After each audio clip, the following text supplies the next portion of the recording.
എല്ലാവരുടെയും മുന്നിൽ വെച്ച് ഞാൻ വാക്ക് കൊടുത്തതാ, എന്റെ മോനെ കൊണ്ട് അവനോട് മാപ്പ് പറയിക്കാന്ന്. എന്റെ വാക്കിന് ഈ വീട്ടിലൊരു വിലയുമില്ലല്ലോ. ഒന്ന് നിക്ക. എടാ മോനെ, നമ്മുടെ പ്രശ്നം കാരണം നമ്മുടെ ജീവിതത്തിൽ എന്തായാലും സാരമില്ല. പക്ഷെ നമ്മുടെ പ്രശ്നം കാരണം മറ്റുള്ളവരുടെ ജീവിതത്തിൽ ഒന്നും സംഭവിക്കരുത്. ഈ അമ്മ പറഞ്ഞ കേക്കില്ലേ? പറയടാ, ഒന്ന് സോറി പറഞ്ഞേക്കടാ മോനെ. പറയാനാ പറഞ്ഞ ചൈതന്യ. ഞാൻ എന്ത് പറഞ്ഞാലും നീ അനുസരിക്കില്ലേ? നീ കാരണം മാനസിയുടെ ജീവിതം ചോദിച്ചിനായിരിക്കുന്നത്. ആ കുട്ടി നാട്ടുകാരുടെ മുമ്പിൽ തലകുനിച്ച് നിൽക്കുക. നിനക്കിതൊന്നും പറഞ്ഞ മനസ്സിലാവില്ലേ? സോറി പറയടാ. നീ എന്തിനാ ഇപ്പൊ അവനോട് ഇങ്ങനെ കെഞ്ചുന്നത്? നമ്മളാ തെറ്റുകാര്. കല്യാണത്തിനുള്ള ഏർപ്പാട് ചെയ്യരുതായിരുന്നു. ഇപ്പൊ മാനസിയുടെ ജീവിതം തകർന്നില്ലേ? നിനക്ക് പകരം മാനസി ഞാൻ എന്റെ വയറ്റിൽ ചുമന്നിരുന്നെങ്കിൽ നന്നായിരുന്നേനെ. അവൾ ഇന്നേ വരെ ഞാൻ പറഞ്ഞ ഒരു വാക്കിന് പോലും മറുവാക്ക് പറഞ്ഞിട്ടില്ല, അറിയോ നിനക്ക്? അങ്ങനെയുള്ള എന്റെ മോളെ നീ ഇത്രത്തോളം കഷ്ടപ്പെടുത്തുന്നല്ലോ. അമ്മേ, നീ എന്റെ അടുത്ത് ചോദിച്ചായിരുന്നു ഈ കല്യാണത്തിന് എനിക്ക് ഇഷ്ടമുണ്ടോ എന്ന്? അച്ഛൻ എന്റെ അടുത്ത് ചോദിച്ചായിരുന്നു ഈ കല്യാണത്തെ ഇഷ്ടമാണോ എന്ന്?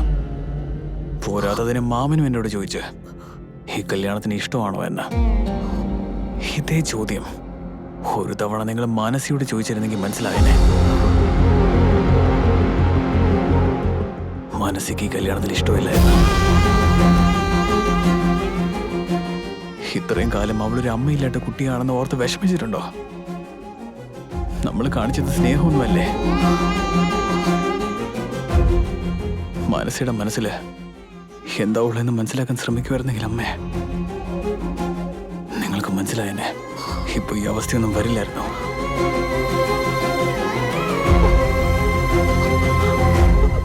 പെട്ടെന്ന് വാടി, പോവാം.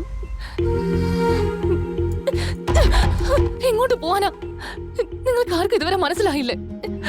ഞാൻ പോകുന്ന സ്ഥലത്ത് സന്തോഷിക്കണമെങ്കിൽ എല്ലാം ഞാൻ സഹിച്ചു നിൽക്കേണ്ടി വരും. എന്താണ് ഇങ്ങനെയൊക്കെ പറയുന്നത്? നിന്റെ മാമിയുടെ വീട്ടിലേക്കല്ലേ പോകുന്നത്? അതെന്റെ മാമിയുടെ വീടൊന്നുമല്ല, ജയിലാ. എനിക്ക് പേടിയാവുക. എന്ത് പറ്റി? കുട്ടിക്കാലം മുതല് മാമിയും മാമനും ചൈതന്യം എല്ലാരും എന്നെ സഹതാപത്തോടെ നോക്കുക. അതുകൊണ്ട് തന്നെ എന്നോട് സഹതാപം കാണിക്കുന്നവര് എനിക്ക് ഇഷ്ടമല്ല.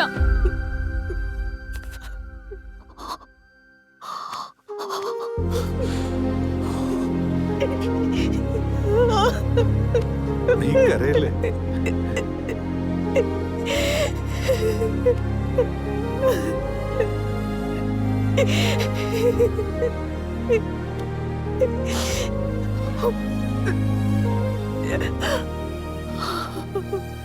നമ്മുടെ വീട്ടിൽ എപ്പോഴായാലും അവളുടെ കൈകൊണ്ടാ വിളക്ക് കത്തിക്കാറുള്ളത്.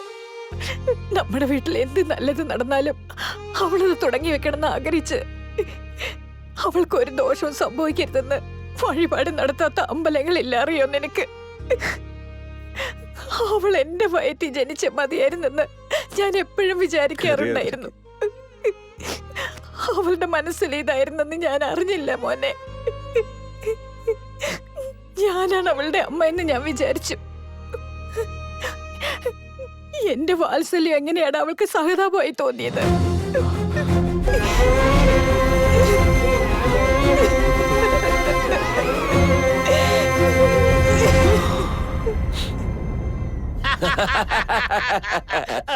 സൂപ്പറാ ബാബാ, പറഞ്ഞ പോലെ തന്നെ ചെയ്തു. ചേട്ടാ, ഉടനെ ഒന്ന് വീട്ടിലേക്ക് വരാമോ? ഒന്ന് സംസാരിക്കണമായിരുന്നു. ആ ശരിയടി, ഞാനായിട്ട് വന്നേക്കാം. ആരാ അമ്മാവാ? സുഗുണയാ. വീണ്ടും എന്താ അമ്മാവാ? അതൊക്കെ നിസ്സാര കാര്യ.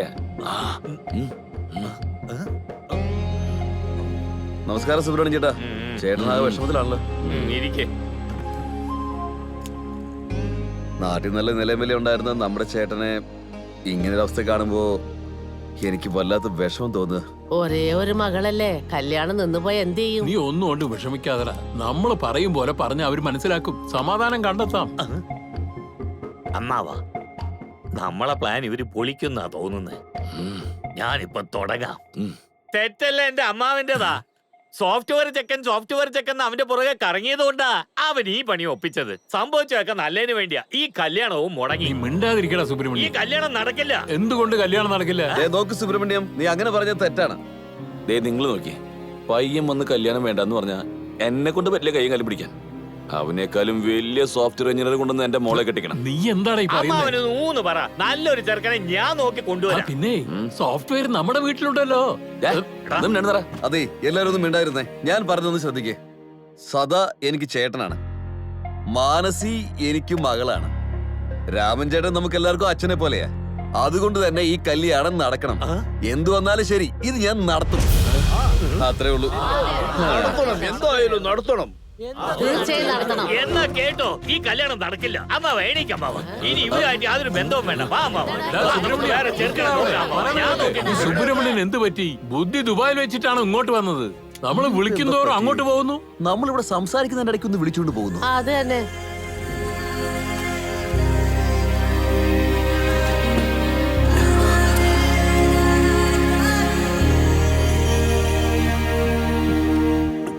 എടാ ചൈതന്യ, ഇനി എത്ര കുടിക്കോടാ? ഒന്ന് നിർത്ത്. എൻ്റെ അമ്മയ്ക്ക് മനസ്സിന്ന് വെച്ചാൽ ഒരുപാട് ഇഷ്ടമാടാ. എൻ്റെ അമ്മയ്ക്ക് ഇഷ്ടപ്പെട്ടതുകൊണ്ട് മാത്രമാ എനിക്കും ഇഷ്ടപ്പെട്ടത്. എനിക്കറിയാടാ. അതുപോലെ ഒരു പെണ്ണിൻ്റെ അടുത്ത് ഞങ്ങൾ ഇത്രയും നാളും കാട്ടിയത്, ഇതിനുശേഷം കാട്ടാൻ പോകുന്നത് സഹതാപം എന്ന് പറഞ്ഞാൽ എങ്ങനെയാടാ?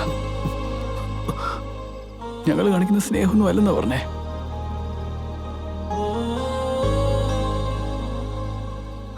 എനിക്കൊന്നും മനസ്സിലാവുന്നില്ലടാ. ആക്ച്വലി മാനസികരുടെ അടുത്ത് ദേഷ്യപ്പെടണോ അതോ സഹതാപം കാണിക്കണോന്ന് അറിയില്ലടാ. നീ തന്നെ മാനസിക്ക് മനസ്സിലാവുന്ന വിധത്തിൽ പോയി പറഞ്ഞൂടെ? എന്താണെന്നാണോ പറയണ്ടേ? ഇത്രയും നാളായിട്ട് മാനസി എന്റെ മേളിൽ വെച്ചിരുന്ന സ്നേഹം അവൾ മനസ്സിൽ വെച്ചാ സംസാരിക്കുന്നെന്ന് വിചാരിച്ചേ. പക്ഷേ ഇപ്പൊ അതേ മാനസി മനസ്സ് തുറന്ന് സംസാരിക്കുമ്പോഴാ കഷ്ടം തോന്നുവാടാ.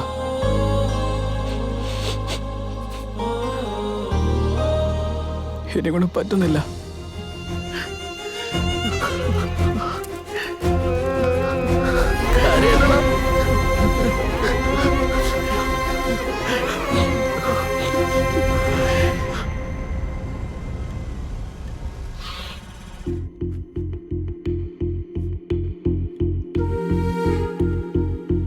നീ ജോലി തുടങ്ങിയോ? ഹായ്. ഈ ദൈവത്തിന് ഒരു സാധാപവും ഇല്ല. ചെറുപ്പത്തിൽ തന്നെ നിന്റെ അമ്മ മരിച്ചു. ഇപ്പൊ കണ്ടില്ലേ, കല്യാണവും ഇവരെല്ലാരും കൂടി നിർത്തി. ദൈവം എന്തിനാ മോളെ നിന്നിങ്ങനെ പരീക്ഷിക്കുന്നത്? അതെ മുത്തശ്ശി, സത്യം എന്താന്ന് അറിഞ്ഞതുകൊണ്ട് ദൈവം ഈ കല്യാണം അങ്ങ് നിർത്തി. ജീവിതം മുന്നോട്ട് കൊണ്ടുപോകാൻ വേണ്ടി ജോലിക്ക് പറഞ്ഞു വിടുന്നു.